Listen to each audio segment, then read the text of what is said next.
So ఈ సంవత్సరం పెను సంచలనాలకు మీ జీవితం కారణభూతం అవ్వబోతా ఉంది. మీ జీవితంలో మీనరాశి వారు విద్యార్థులైనా, ఉద్యోగస్తులైనా, పెద్దవాళ్ళైనా, ఎవరైనా సరే ఆరోగ్యపరమైన ఇబ్బందులు, న్యాయపరమైన ఇబ్బందులు, కారాగార వాసము, ఆర్థికపరమైన సంచలనాలు, కుటుంబంలో పెను సంచలనాలు, ఈ సంవత్సరం వాహన ప్రమాదాలు ఇవన్నీ గోచరిస్తా ఉన్నాయి. ఇది భయపెట్టే లక్షణం కాదు, జాగ్రత్తలు చెప్పే లక్షణము. జాగ్రత్తగా ఉండండి. సినిమా ఇండస్ట్రీ సంబంధించి, రాజకీయ రంగం వారికి, మీడియా రంగం వారికి ఈ సంవత్సరం పెను సంచలనాలు ఉంటాయి. భార్యాభర్తలకు మధ్య అండర్స్టాండింగ్ ప్రాబ్లమ్స్ ఉంటాయి. అలాగే విద్యార్థులకు ఉత్తీర్ణత శాతం తగ్గుతుంది, వీసాలు రిజెక్ట్ అవుతాయి. ఉద్యోగస్తులకు పై అధికారుల వల్ల సమస్యలు ఏర్పడతాయి. అలాగే ఏసీబీ, సిఐడి, సిబిఐ లాంటి కేసులు ఉంటాయి. వ్యాపార రంగంలో ఉండేవారికి ట్యాక్స్ల పరమైనటువంటి బెడద ఉంటుంది. రాజకీయ రంగంలో ఉండేవారికి చెడ్డ పేరుతో పదవులు కోల్పోతారు. రైతులకు మొదటి పంట అనుకూలంగాను, రెండో పంట కొద్దిగా తక్కువగాను దిగుబడి రాబడి కనిపిస్తూ ఉంది. సో అన్ని రంగాల వారికి ఈ సంవత్సరం సమస్యాత్మకంగా ఉండే అవకాశం ఉంది. తిరునల్లార్ శనీశ్వర ఆలయంలో ప్రత్యేకమైన శని పూజ అపాయింట్మెంట్ దొరకదు. జనరల్ ప్రజలు అపాయింట్మెంట్ దొరుకుతుంది. దొరికినా డబ్బులు ఎక్కువ తీసుకుంటారు. నేను ఒకళ్ళ జాతకానికి 6,000 రూపాయలు తీసుకుంటాను. అది 6,000 చాలా తక్కువ. చాలా మంది 20,000, 30,000 తీసుకుంటారు. నేను 6,000 తీసుకుంటా ఒక అపాయింట్మెంట్ కి. సో మీరు ఇప్పుడు నెంబర్ వేస్తారు కాబట్టి ఆ నెంబర్ కాంటాక్ట్ చేస్తే అందుబాటులోకి వస్తుంది. అది ఎందుకంటే వాళ్ళు అపోహ నాకు కూడా అంత తెలిసిందండి. మీరు నాకు చాలా చెప్పారు. 6,000 రూపాయలు అది అందరూ కూడా ఎఫర్టబులే.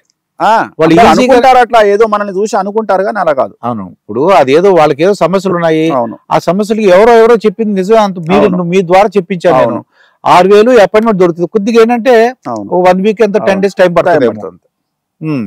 ఇప్పుడు దివ్యుల మాధురి గారని ఆవిడ మీరు సొంతంగా చీరల దుకాణం, అదే మన ఒక బట్టల షాప్ ఓపెన్ చేశారట. అవును.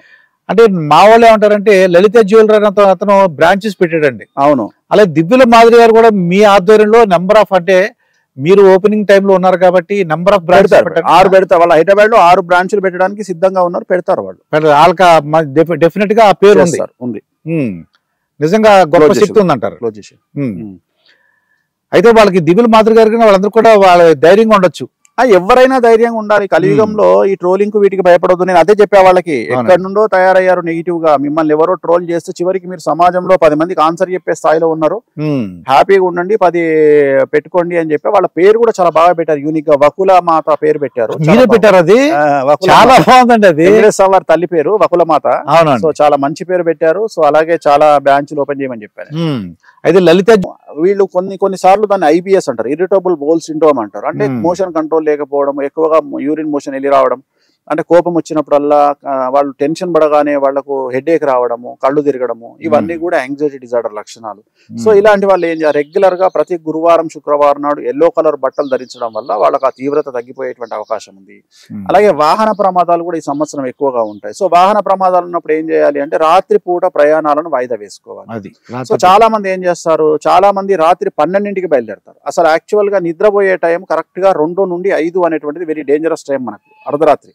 ఈ టైంలో రోడ్డు పక్కన ఆపుకొని నిద్రపోయి మళ్ళీ 5ంటికో 5:30కో స్టార్ట్ అవ్వడం బెస్ట్ ఆప్షన్. కానీ ఆ 2 నుండి 5 మధ్యలో ప్రయాణం చేయడం డేంజరు.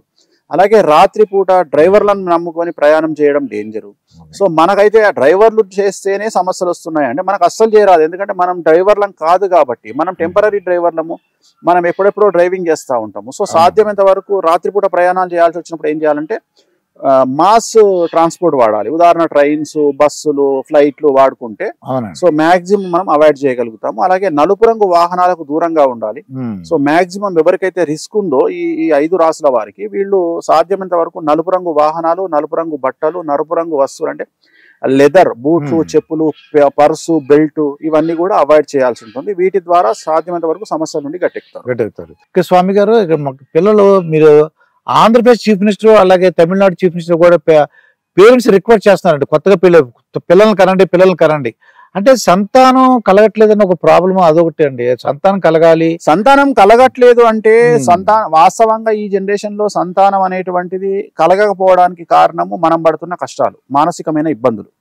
ఎందుకంటే ఒక సర్వే ఏం చెప్పిందంటే హైదరాబాద్ లో 2 వీల్ డ్రైవ్ చేసే వాడికి సంతానం కలగదు అని చెప్పారు. అంటే వాడు 2 వీల్ డ్రైవ్ చేయడం అనేటువంటిది 100 మంది భార్యలను మెయింటైన్ చేసినంత టెన్షన్ అంట వాడికి ఆ ట్రాఫిక్ లో.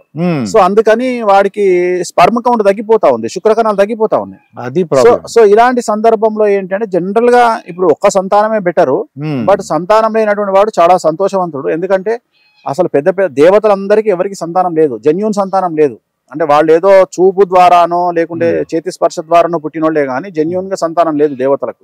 సో అట్లాగే దేవతలు అనుకోండి సంతానం లేని వారు సంతోషపడండి కలియుగంలో. ఒకవేళ కావాలనుకుంటే ఏం చేయాలి